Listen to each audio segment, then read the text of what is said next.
Welcome to the Simply Vegan podcast, brought to you by the team at Vegan Food and Living, the UK's best-selling vegan magazine. I'm Holly Johnson, and each Tuesday I get together with my colleague Molly Pickering to share what we've been eating, what's got us thinking, and the new products that are worth trying. And don't miss our Thursday podcast, where we chat to some of the leading names in veganism. Welcome to another episode of the Simply Vegan podcast. Thanks for joining us, everyone. How are you today, Molly? I'm all right. I'm okay. Feeling very refreshed after my weekend of, when I say literal eating at every moment that I can, I mean that. It was just, I don't think I've eaten that good in years, maybe. What were you doing again? I can't remember. It was our anniversary. Oh God, yes, that was it. Yeah, I know. Thanks for remembering. Sorry. Happy anniversary. I'm joking.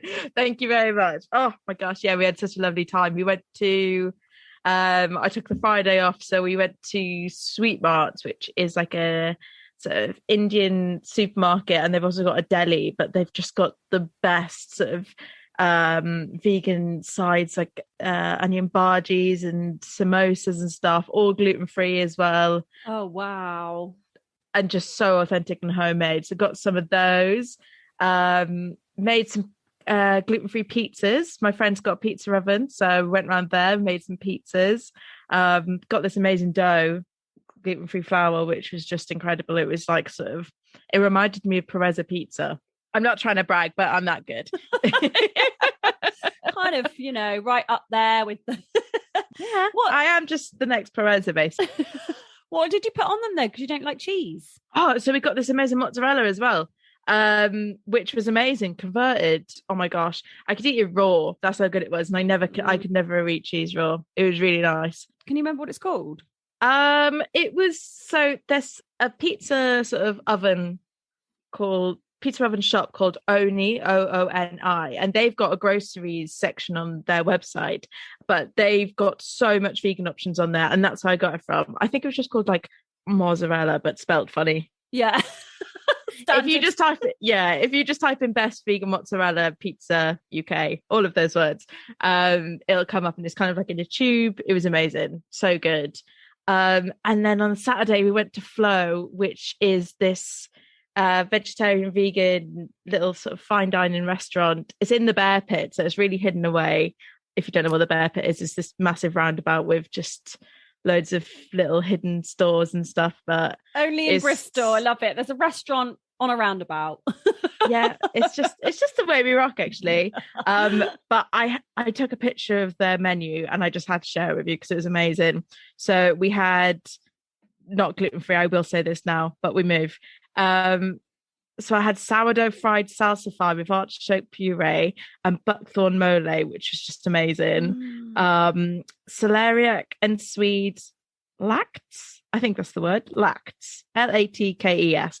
Sprouts, lactus. You can tell I don't go out this often.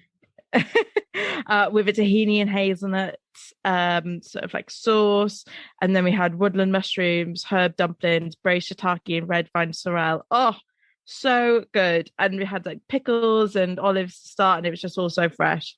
Oh my God, I'm so going there when I come and see my friend, because I'm due a little trip to Bristol. So do it. It's really lovely, really intimate. It's in just like a shop front. They've just stuck some tables in there. Yeah. But yeah, I'm full now. So am I, just hearing all that. I had quite an indulgent weekend as well. We went away for the first time in forever to stay with friends. Got some new listeners, Molly. Yes!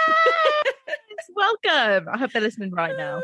Yeah, they are. They're really excited to listen. A few sort of the girls that I met, they were such a lovely bunch. Actually, I felt really bad about saying they were all like country shooting folk. Oh my God. Just tell them not to listen to that episode. I know, yeah. I did admit it. I thought, oh my God, they're all going to be listening and they're going to hear that. So I was like, guys, I did mention you. I mean, these were people I hadn't met before. That's fine. But yeah, they kind of live in deep as dark as Devon. And they do kind of go, what's it called? Pheasant beating? Well, no, they don't beat the pheasants. They They basically, I think they get all the pheasants out of the bushes so that then people can shoot them. Oh, that sounds lovely. Yeah, but anyway, let's not go down that route. They were a really, really lovely bunch, and they loved the wild mushroom and bean cassoulet that I made. And yeah, they love podcasts, so they were really excited to start listening. So that's amazing. And we had my friend did a Thai curry. I think it was like spinach and sweet potato or butternut squash, but it was Thai. I never do Thai curries. I don't know why. I never do Thai curry. I've got to be honest, I'm not the biggest fan of sort of like lime leaves and sort of stuff like that. I think they're quite a sort of sour, like a sour taste, aren't they? I know what you mean. Yeah, the lemongrass can be quite lemongrass strong as well. flavour. But this was really delicious, like really coconutty. And and then the meat eaters had like lasagna and stuff. And then the next day we had a vegan roast at the pub, which was incredible. It was like a nut roast. And then on the way back we stopped at the services and I had a what's it called? VLT, which is a new sandwich from Marks and Spencer's. I thought you were going to say the Subway one then, but that's called TLC, I think, isn't it? Yes. The Subway sandwich. We'd gone in there just to go to the toilet and then I grabbed this sandwich. I was like, I need to try it. And then the kids were like, we're hungry. And I was like, we just stopped. So we stopped again at McDonald's and got the McPlant. You got it. Yeah. Is it the first time that you've had it? No, I have had it once before. It's really good. It's good, isn't it? It's what you need when you're sort of feeling a bit hungover and a bit tired and But so nice. But I did feel it is good, isn't it? Felt so stuffed by the time I got home. And Friday I was like super, super healthy. I did like a water cleanse. Just kind of just drank loads and loads of water and just kind of gave my system a rest. It does me the world of good. My daughter was like, why are you starving yourself? I was like, I'm not starving myself. I literally can feel when my body needs a rest from eating, because you just get up without thinking about it, don't you? And just eat breakfast and then you eat your lunch and then you're snacking in between. And I can just feel like my whole body going, please just stop. Just because like historically, you know, thousands of years ago, you would have periods of fasting because there'd be less food around. And then periods where, you know, in summer where there's more food. So I think we're naturally designed to kind of thrive on that kind of eating. I don't know. Everyone's different, aren't they? And it's not for everyone, but everyone is different. I think that there is sort of, we just assume that it's like breakfast, lunch and dinner, and that's sort of like the way that you eat and you have to eat those meals. As I said, everyone is very different. So some people might not do well on a fasting diet, but it has been proven to have like tremendous benefits as well, hasn't it? Yeah, not just for your digestive system, but also things like cancer and, you know. Yeah, it's crazy. All sorts. So yeah, I did that on Friday. It felt absolutely incredible. I was like bouncing off the walls, loads and loads of energy. And then now today, after eating all that food yesterday, I'm like, give me black coffee in bucket loads because I'm so tired. It's strange, isn't it, how it can just affect your mood straight away, like the next few days. Yeah. So anyway, back on the health wagon this week. We're going to share some health hacks, aren't we, today? Yes, we are. Because I think as you know, over the years of being vegan, you just pick up these little things and actually you just sort of don't think to mention them to anyone. And when you do, people are like, what? That's amazing. Yeah. So we thought we'd share some. When I told you this first one the other day, you didn't know about it, did you? It's about the mushrooms. I've got to be honest. I'm probably not as I've not got as many hacks as Holly has, but mine are sort of more food hacks. But yours are very, very nutritional. I think I'm quite interested in the nutritional side of things. And my friend is very into nutrition, and we actually during like one of the lockdowns or when I was furloughed or something, we both started doing an online nutrition course. So I just find it fascinating. So one of the things I picked up was that if you place your mushrooms in sunlight, like for 15 minutes to 1 hour, or as long as you can do, basically, but 15 minutes is kind of the minimum. Just place them on like the windowsill in the light or outside, and it massively increases the content of vitamin D. That actually just still blows my mind. I found this out last week, and even now I'm just like, what? Yeah, so mushrooms produce vitamin D. So yeah, incredible. And it's just such an easy thing to do, isn't it? You know, half an hour before you're going to have your dinner, kind of just stick them in the sunlight. And you know, it's the same sort of thing you would be getting if you were taking a vegan vitamin D supplement. So, you know, yeah, that's crazy. Saving your money as well. Yeah, definitely. The other thing which I really struggle with, I don't know why, I've sort of got in this bad habit of drinking sort of a cup of tea or coffee after meals with like maybe a couple of squares of dark chocolate. And my mum does it. So I just sort of got into this bad habit. But drinking caffeine after meals stops iron absorption. So what? Yeah. So if you know, I've like today, I've just made myself a mega salad, like lentils and watercress and all this healthy stuff. And now I'm drinking a black coffee. Are you still doing it? I know. I'm giving advice to people and not following it. What a hypocrite. But yeah, I need to remember this. So iron, what helps it being absorbed is vitamin C. So like maybe you could do like a dressing with some lemon juice in it, or add some like red peppers or anything, you know, that contains vitamin C, and lay off the caffeine. That's crazy. I always find myself after a dinner, whatever, more so lunch, maybe not sort of like late night dinner, but I always find myself going for like an cup of Earl Grey, and kind of like something sweet as sort of the dessert part of it. But I wouldn't have ever known that. No. Is Earl Grey caffeine then? Has it got caffeine in it?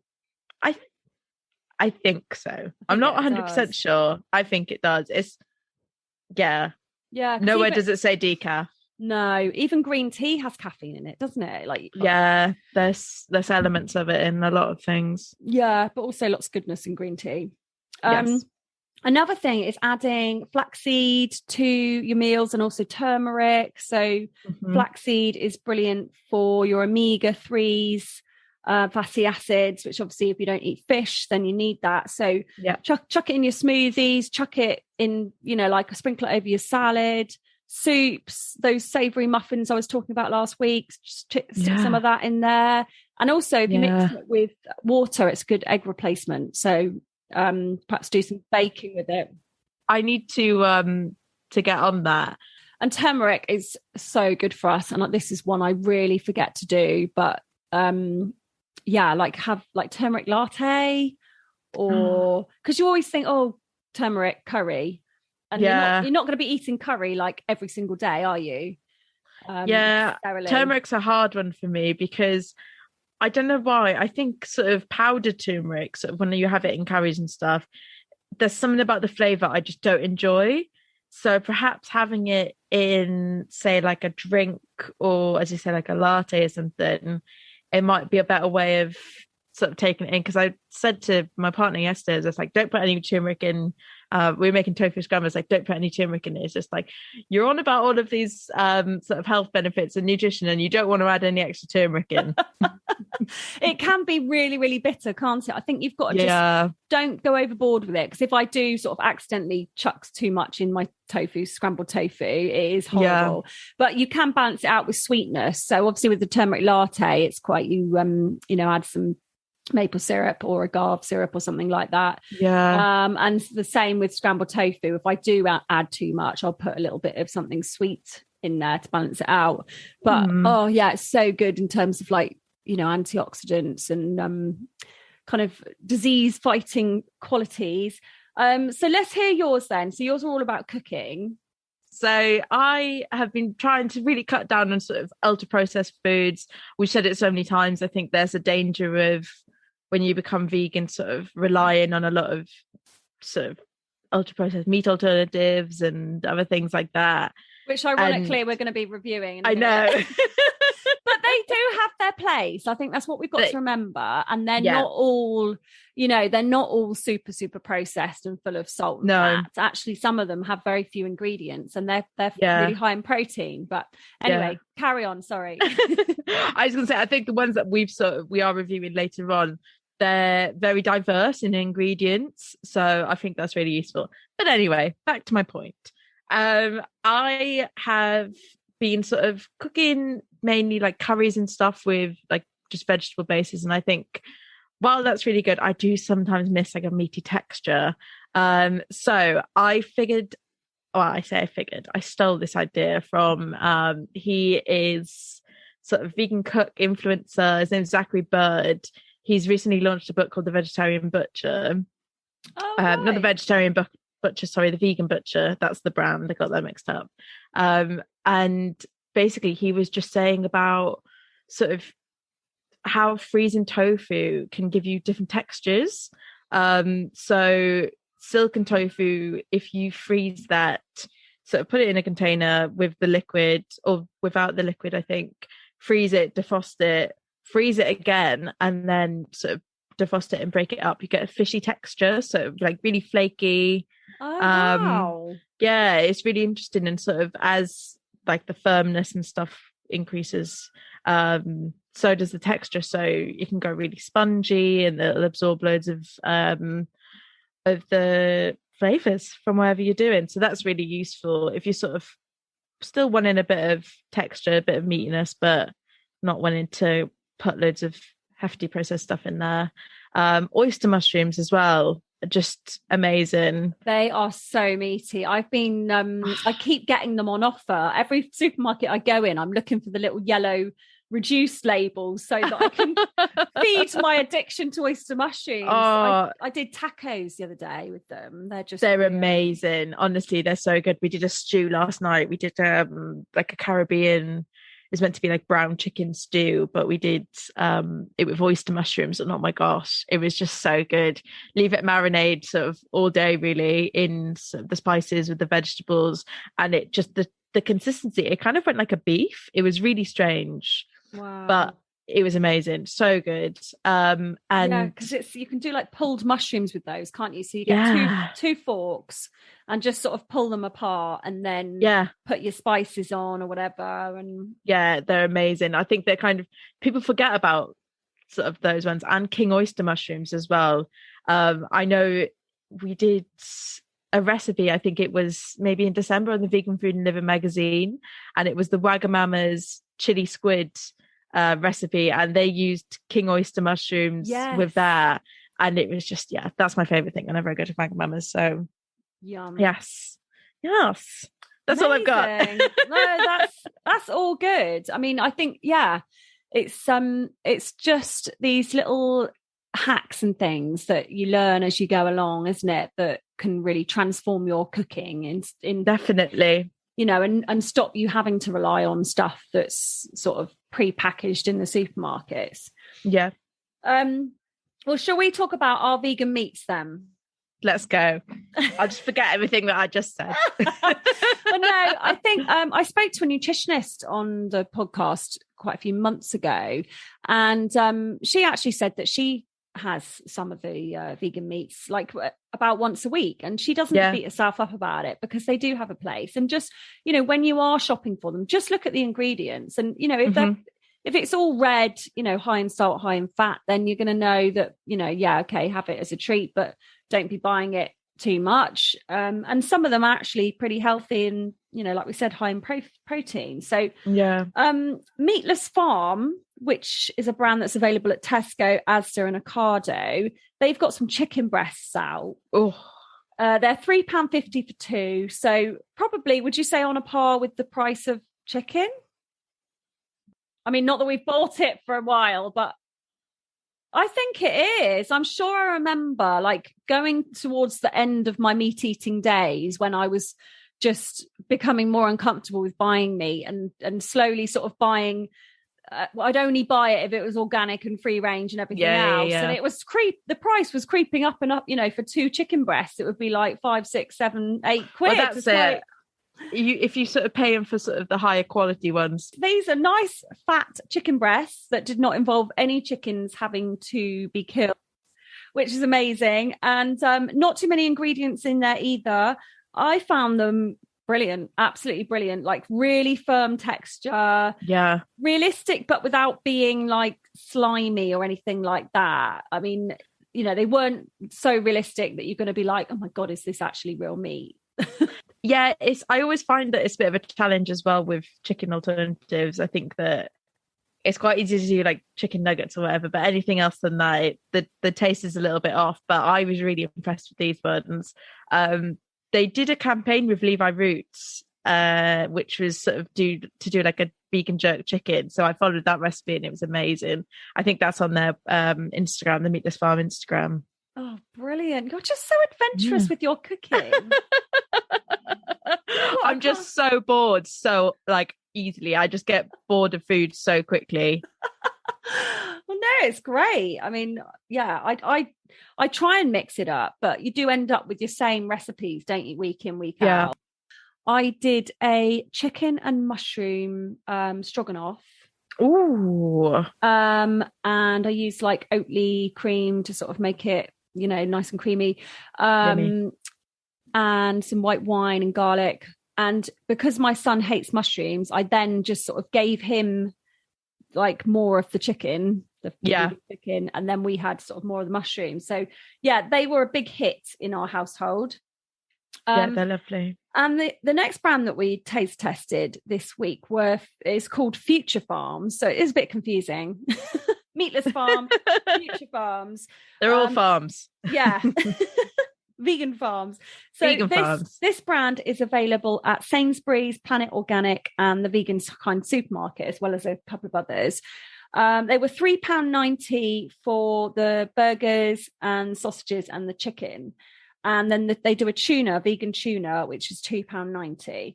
We were just saying before the show, weren't we? We were really impressed with this brand. Oh my gosh. For me, it was the vegan tuna. When I was eating meat and fish, tuna was my go-to, sort of in like a jacket potato, in a sandwich. It was just like a staple in my cupboard. And I have missed that a little bit. I've got to be honest. You've got chickpea tuna, but it's not quite the same sometimes. But this one, oh my gosh. I just had a tuna pasta salad and it was amazing. It was so good. I'd say perhaps a little bit oily. Yeah. For some, it was sort of in like an oil dressing, but I think maybe I should have drained it a little bit. But other than that, I loved it. It was really, really authentic. Had that tuna smell. It was really nice. I don't know about you, but I have tried a few different vegan tunas and they haven't been great. I know a lot of people, if you go on social media, see them talking about vegan tuna. Phrases like cat food and dog food will come up. Yeah. Because it kind of, just not quite there yet. Whereas the Future Farm one is definitely a step further towards recreating the kind of texture and taste. Yeah. And the burger, sausage and chicken were all amazing too. They were so tasty. The sausages in particular. No, neither can I. Really juicy, really flavoursome. 10s all round. Yeah. You sound like my son. We're so easy to please. We are. Yeah, my son gives me a mark out of 10 for every meal. Oh, does he? And I've had a few like 9 somethings recently. Oh, well pleased with myself. He'll sort of say like, I give it a 9.8, mummy, because I've only knocked off 2 points because it's not a hotel. So he has to save the top rating for like if we're in a hotel, which we never are, but that's very hard to go to a hotel. Yeah, it's funny. Anyway, so the last one was called Jack and Bry. These guys have supplied a range of products to the likes of Papa John's, Prezzo, Pizza Express, One Planet Pizza, and Zzz's. And now their range of plant-based meats are available on Ocado, and they're all jackfruit based, aren't they? Oh, I didn't know what to think of these because I don't know about you. I feel like I'm slightly at the end of my tether with jackfruit sometimes. I feel like I've done everything that I can to it. I don't know if I can look at another pulled pork again, pulled jackfruit, I should say. So I was just a bit like, okay, how's this gonna go? But oh my gosh, amazing, so good, really juicy. The sausages in particular were just amazing, and the mince as well was so good, really, really juicy, so flavoursome. You wouldn't know it was jackfruit, would you? No, not at all. Think. It kind of it reminded me sort of like I think the Future Farm was pea protein. It sort of reminded me a little bit of that. So with the meatiness of it is amazing. We really love the burgers and the mince. The sausages we found a bit too sweet. I don't know why. Okay. But I didn't tell anyone they were jackfruit because no one seems to be much of a fan of jackfruit in the house anymore. Like you say, perhaps we've overdone it a bit. And it can be hard to get the flavour right. I think you've got to sort of work at it to kind of... Got to just marinate it. Just whenever I do it, I don't really have the time. And I think often with the canned ones, the quality of it just isn't really that great. And it can be quite tough, actually. Yeah. I'm more of a banana blossom girl now. Oh, right. You've moved on. I've moved on.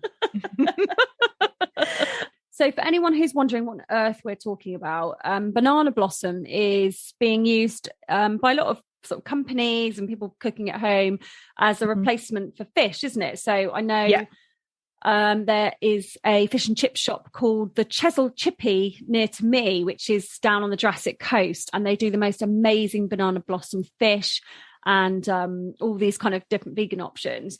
So it's a staple in Southeast Asian cooking, isn't it? And you can get it in tins and sort of use it at home like you can jackfruit. Yeah, I found it in Tesco recently for, I think it was about £1.50 a can, and you get quite a lot of it. I find that you get more of it than you do jackfruit. Okay. You have to sort of cut it off. It doesn't look too appealing. It kind of looks quite bruised, but just cut it off. You can flake it. It's very fibrous.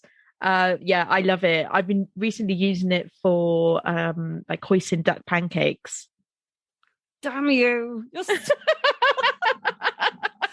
Honestly, I feel like I'm doing so well with my cooking, and then you're like, I don't leave the house. I just cook. hoisin duck banana blossom pancakes. Okay, send me the recipe, please, Molly. I will. But anyway, the Jack and Bry meats, give them a try. Let us know whether you think sausages are too sweet or not. Molly says no. I say they are. $3.99 for everything in the range. So definitely worth a try.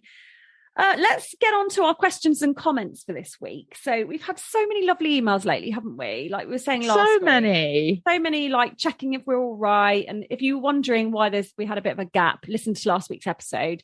Yeah, loads of lovely messages. One was from Vicky Holtham, who mentioned our tempeh challenge. Do you remember our tempeh challenge that we never followed up?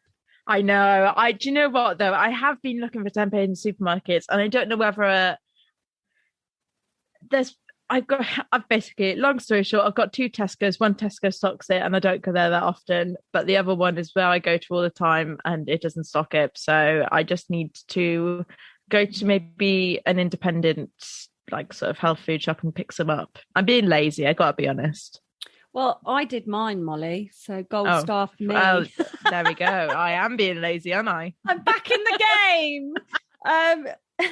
So just to, again, for anyone new to veganism, I'm always wary that, people are like, what is tempeh? So never assume. Exactly, especially as we're just coming out of Veganuary. So tempeh is made from fermented soybeans. So it's really good for you. It's got twice the protein as tofu. It's a completely different texture to tofu. It's kind of firm and nutty. And it does take a bit of practice to get right in terms of cooking it. Which is why we sort of set ourselves a little challenge, didn't we, to cook something with it. I'm still not done. Yeah, bad girl. But I'll tell you what, you can get it in jars. Is it Suma? I think the brand Suma do jars of it. Okay. And I've seen those in the Co-op, and I think in like the Spa, like just random places. Okay. Check out those places. And like you say, also like your health food shops will have it. Usually it's kept in the fridge, but the jars aren't. They're just on the shelf with like beans. I have a look. Yeah, have a look. So I got some from my health food shop, and I made I used it, I marinated it, crumbled it up, and used it in a spaghetti carbonara. Ooh. So I did cheat with the sauce. Usually I'd make a cashew cheese sauce, obviously soaking the cashews with some nutritional yeast and garlic and Dijon mustard and lemon. It's a Sackler like vegan cheese carbonara sauce. Yeah, lovely. And I think I saw it in the supermarket. I was like, just grab that for when I'm really feeling sometimes lazy. You need a jar. Exactly. So just did that with spaghetti and some crumbled up marinated tempeh, and it was delicious. Marinated it in like smoked paprika. So lovely. Kind of replace the bacon element to it. Exactly. Yeah. Yummy. So that was really yummy. But yeah, Vicky sent us a lovely picture of her food, which was really nice. She'd done a katsu curry with it. So that looked delicious. So yeah, everybody send us your tempeh recipes and we'll get back onto our challenge. And Molly. Yeah. I quite like seeing everyone's dinners. Send me what you're eating. I know, exactly. Yeah. I want to see if you want to get inspiration. Yeah. Yeah. Well, you can email us at simplyvegan@anthem.co.uk. Another lovely message we had was from Rachel Bartlett. And she said she's new to veganism. She decided to support her 27-year-old son, who's doing it for environmental reasons. She said she was cross at first, bless her. It's funny, isn't it? When I spoke to Jasmine Harmon in last week's interview, and when she aged 6, she turned around to her mum and said, I'm going to be a vegetarian. And her mum said, well, I've made shepherd's pie, so you'll have to eat that first. I think that's what it is. It's just like it's cooking 2 dinners. Exactly. I know. And my mum still struggles, bless her. She's just like, I just don't know what to cook. It's like, I just chill. She's trying. It can feel so overwhelming. You're just thinking, well, how is that going to work? What are you going to eat? And until you kind of educate yourself and learn about what sort of foods, you do think, well, you can't have meat, you can't have fish, you can't have dairy. There's so many things you can't have. But however, once you get into the whole plant-based, vegan scene, you realise that there's so much you can have and so much you can do. But yeah, she said she's been listening to our podcast. She's inspired by what we've had to say, and she's really excited. So that's lovely. Oh, amazing. Yeah, she said she did a red lentil curry, and they both loved it.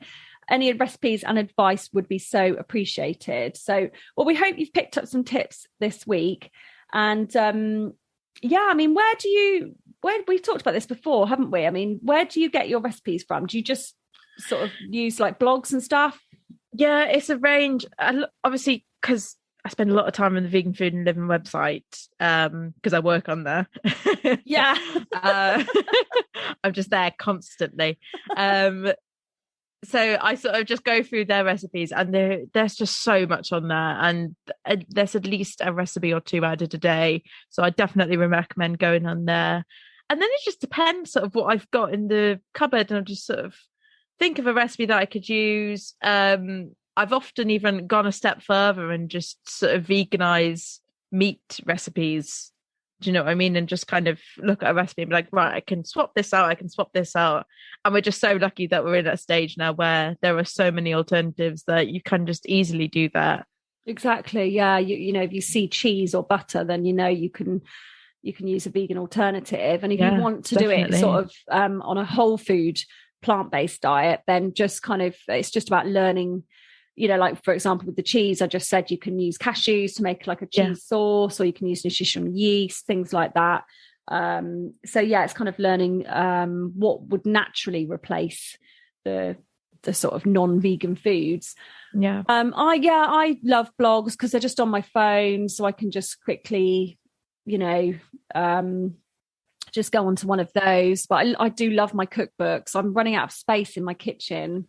I've got so many now. And I just love sitting down. I find it a really sort of weird time, sort of 5-ish. It's that time between like sort of finishing work, having to get tea on. It's like I sort of go on to my next shift. So I've done my work and now I'm into like mum shift mode.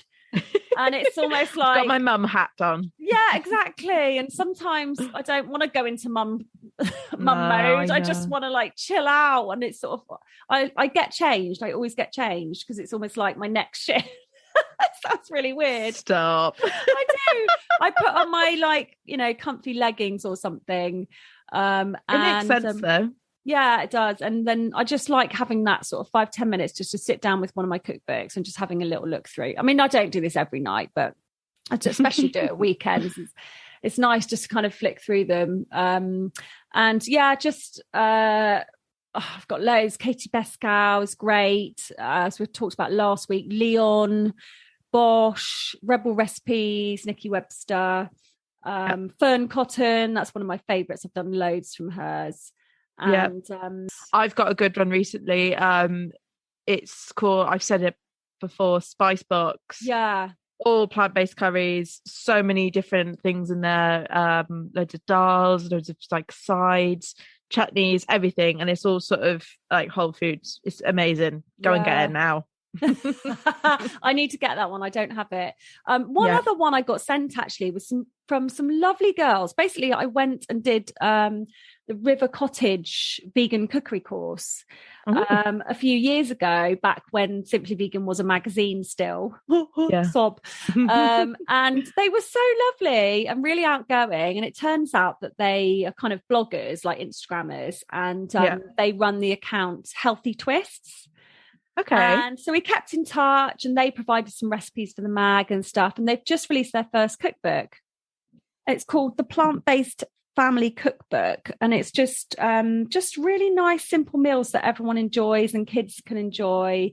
That sounds lush. Yeah, packed with goodness. So that's a lovely one. I think I might get them on the show actually, because they're really nice. Yeah, so keep your questions coming and your comments, and don't forget to leave us a review on your platform of choice. We love to hear from you and we love to hear your feedback. So yes, please. Yes, thanks for listening, and we will see you at the same time next week.